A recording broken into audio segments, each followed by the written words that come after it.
क्या आपको पता है पाइथन में फंक्शन को कितने तरह से आर्गुमेंट पास कर सकते हैं? ठीक है, नहीं पता है तो हम बताने की कोशिश कर रहे हैं आपको।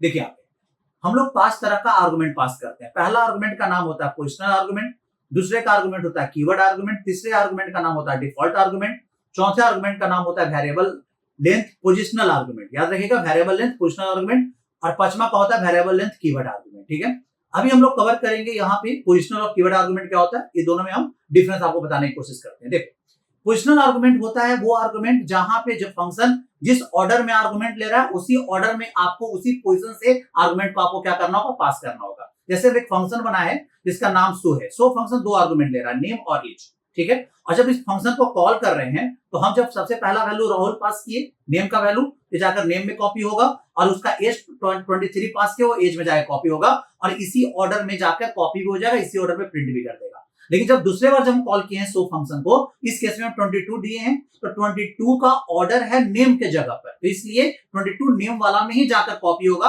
और अमित एज वाला में कॉपी होगा, क्योंकि ऑर्डर यहाँ पे डिफरेंट है। ठीक है, तो यहाँ पे इसी को बोलते हैं पोजिशनल आर्गुमेंट। अगर पोजिशन नहीं सही होगा, ऑर्डर सही नहीं होगा, तो आपका आर्गुमेंट का वैल्यू इधर उधर आर्गुमेंट में कॉपी हो जाएगा। ठीक है, चलो अब बात करेंगे कीवर्ड आर्गुमेंट में। अगर इस प्रॉब्लम से बचना चाहते हैं, आप ऑर्डर मेंटेन नहीं रखना चाहते और चाहते हैं कि मेरा आर्गुमेंट एक सही फॉर्मल आर्गुमेंट में ही जाकर कॉपी हो, तब कैसे होगा, वहां पे कीवर्ड आर्गुमेंट आपको यूज करना है। देखो यहाँ पे जब कॉल किया सो मेथड को, यहाँ पे सो फंक्शन देखो, यहाँ पे नेम है, नेम हम यहाँ पे कीवर्ड के रूप में यूज किए, बिकॉज सो फंक्शन जो है नेम और एज 2 आर्गुमेंट ले रहा है, और वही नेम और एज यूज करके हम यहाँ पे आर्गुमेंट क्या किए, पास किए। नेम लिखे राहुल, ये नेम में कॉपी होगा, एज 23। अगर इसका ऑर्डर हम बदल भी देंगे तो भी यहाँ पे कोई प्रॉब्लम नहीं है। ठीक है, हम यहाँ पे एज 23 दिए हैं, तो भी ये वाला एज इस एज में ही कॉपी होगा, क्योंकि यहाँ पे आपके पास कीवर्ड आर्गुमेंट है। और यहाँ पे देखो, यहाँ पे आर्गुमेंट बदलने के बाद भी मुझे कोई इफेक्ट नहीं पड़ा। तो अब पता चल गया होगा किस तरीके से आर्गुमेंट होता है।